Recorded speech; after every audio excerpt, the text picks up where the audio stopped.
Selamat berjumpa kembali dalam layanan audio Sahabat Perjalanan. Hari ini adalah hari Sabtu 10 Desember 2022.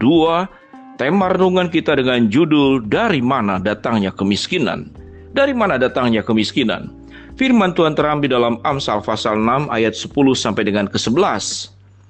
Tidur sebentar lagi, mengantuk sebentar lagi, melipat tangan sebentar lagi untuk tinggal berbaring.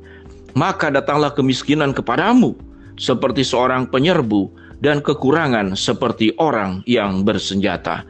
Mari kita berdoa.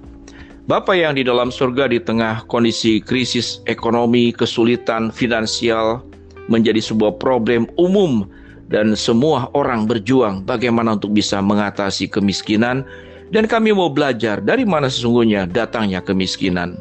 Dalam nama Tuhan Yesus kami berdoa. Amin. Shalom sahabat seperjalanan, adalah sebuah natur manusia, insting manusia yang paling primitif.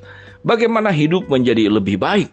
Salah satunya adalah bagaimana hidup punya sebuah kebebasan finansial, atau minimal lepas daripada jerat kemiskinan.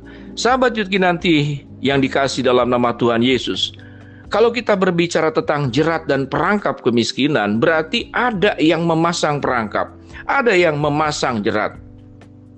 Lalu waktu kita masuk dalam perangkap dan jerat kemiskinan tersebut, ada yang karena kita tidak sadari, karena kita tidak punya pengalaman, karena tidak menguasai kondisi lingkungan yang kita lewati, dan jerat kemiskinan itu juga ada yang dibuat oleh diri sendiri. Tetapi kalau dikatakan mana yang lebih banyak jerat kemiskinan yang dibuat oleh orang lain atau dibuat oleh diri sendiri, sesungguhnya dari diri sendiri. Kalau kita membaca dalam kitab Amsal pasal ke-6 yang kita baca tadi, ayat ke-10 sampai dengan 11. Maka datanglah kemiskinan kepadamu seperti seorang penyerbu dan kekurangan seperti orang yang bersenjata. Ini akibatnya, penyebabnya apa? Pada ayat yang ke-10. Tidur sebentar lagi, mengantuk sebentar lagi, melipat tangan sebentar lagi, dan tinggal berbaring. Sahabat seperjalanan, berbicara tentang tidur adalah hak kita dan itu bentuk tanggung jawab. Tidur itu adalah bekerja. Dengan mencukupkan jam tidur dengan baik, waktu tidur dengan baik, maka kita akan meningkatkan kualitas kerja kita. Kita akan meningkatkan produktivitas hidup ini. Kalau kita kemudian sampai mengurangi jam tidur, malah itu adalah satu bentuk tidak bertanggung jawab. Dalam kondisi tertentu kita boleh mengurangi jam tidur, namun tatkala keadaan sudah dalam keadaan normal, maka jam tidur harus dikembalikan pada posisinya. Namun kalau kita melihat saudara-saudara, sahabat perjalanan yang dikasihi Tuhan, apa yang dikatakan firman Tuhan, mengantuk sebentar lagi, tidur sebentar lagi, berputar-putar seperti pintu pada engselnya. Ini berbicara tentang sebuah sikap yang tidak peduli kepada diri sendiri. Kalau kita tahu dengan jelas bahwa jam tidur itu adalah malam ke pagi, maka dari pagi ke malam itu adalah bekerja, atau minimal pagi sampai ke sore. Jadi pada dasarnya kalau Tuhan sudah menciptakan ada malam, ada siang, itu artinya Tuhan sudah merancangkan kapan kita berkegiatan, kapan kita bekerja, kapan kita bertanggung jawab, kapan kita berkomitmen melakukan semuanya seperti demikian. Maka dengan demikian kita akan terhindar daripada kemiskinan. Lalu apa makna daripada tidur tersebut? Tidur itu bisa juga artinya terlena. Tidak dalam artian tidur secara fisik, tapi tertidur, ternina-bobokan. Oleh apa? Oleh berbagai macam godaan. Ada orang yang mengurangi tidur tapi berjudi. Ada orang yang mengurangi tidur tapi berbuat kejahatan. Ada orang yang mengurangi tidur tapi menipu.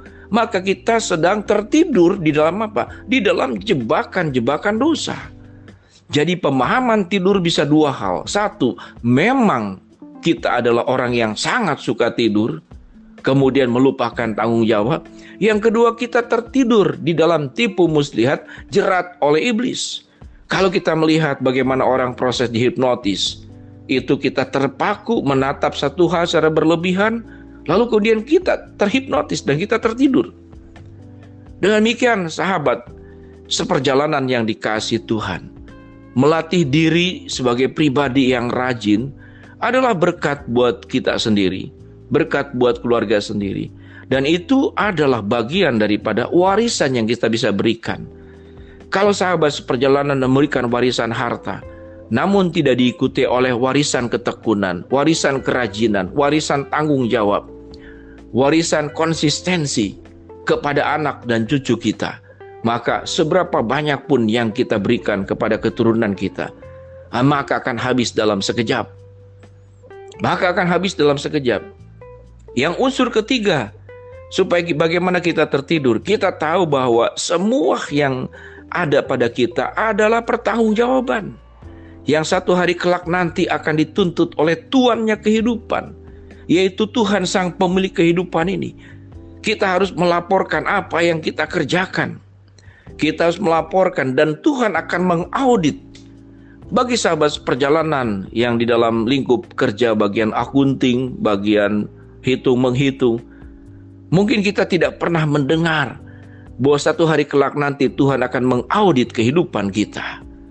Akan dipertanyakan setiap detail waktu yang diberikan, setiap kepercayaan yang diberikan oleh Allah kepada kita, seperti yang punya 1 talenta, 2 talenta, dan kemudian 5 talenta. Apakah dikerjakan atau tidak? Maka Tuhan akan mengaudit, dan setiap audit itu akan diminta pertanggungjawaban dari kita. Auditor kehidupan kita adalah Tuhan. Tidak ada 0, sekian rupiah dalam hidup kita yang tidak dihitung kalau itu urusannya dengan uang.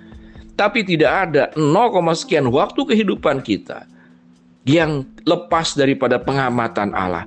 Allah akan meminta pertanggungjawaban. Sahabat seperjalanan yang dikasihi Tuhan, mari kita baca kembali ayat yang ke-10 dan ke-11 dalam Amsal pasal ke-6. Tidur sebentar lagi, mengantuk sebentar lagi, melipat tangan sebentar lagi, dan untuk tinggal berbaring. Maka datanglah kemiskinan kepadamu seperti seorang penyerbu, dan kekurangan seperti orang bersenjata. Faktor lain adalah masalah prioritas. Salah satu yang menjadi penghambat adalah gadget, adalah handphone, adalah laptop yang tidak hanya urusan anak-anak. Ini sudah merambat sampai kepada orang dewasa sekalipun, kepada orang tua sekalipun. Banyak rumah tangga membuat orang-orang itu terpesona, tertidur, terhisap, terhipnotis oleh apa? Oleh gadget. Lalu kita melupakan ada skala prioritas yang lain dalam hidup ini. Sahabat seperjalanan yang dikasihi Tuhan, mari kita belajar menjadi pribadi yang tidak tertidur oleh godaan, tidak tertidur oleh dosa, dan juga jangan banyak tidur dalam artian yang sesungguhnya, bentuk kemalasan fisik yang tidak mau bergerak. Dan faktor lain, ingat baik-baik, hidup kita itu akan satu hari kelak nanti akan berhadapan dengan auditor kehidupan kita, yaitu Tuhan yang akan meminta pertanggungjawaban. Dan ingat satu hal perkara yang terakhir, kerajinan kita akan memberkati keluarga kita, kemalasan kita akan menjadi masalah dan problem yang kita wariskan buat anak dan cucu kita. Mari menjadi pribadi yang rajin, pribadi yang berintegritas, pribadi yang bertanggung jawab, dan pribadi yang berhati-hati. Jangan sampai terhipnotis, jangan sampai tertipu, jangan sampai masuk perangkat godaan-godaan yang menyerumuskan kita jatuh dalam dosa. Sahabat Yud Kinanti, doa saya agar kita semua jangan sampai diserbu oleh kemiskinan. Mari kita berdoa. Bapa dalam surga, kami bersyukur untuk kebenaran firman Allah yang sudah kami pelajari, supaya kami lakukan dan kami hidupi. Hamba-Mu berdoa buat sahabat seperjalanan yang sedang sakit, Tuhan jamah sembuhkan. Sahabat seperjalanan yang sedang menghadapi masalah, Tuhan bukakan jalan. Sahabat seperjalanan yang sedang berdoa memohon sesuatu, Tuhan akan kabulkan sesuai dengan waktu, rencana, dan kehendak-Mu. Dalam nama Tuhan Yesus kami berdoa. Amin. Shalom sahabat seperjalanan, mari kita berjuang untuk jangan sampai masuk dalam perangkap kemiskinan. Shalom.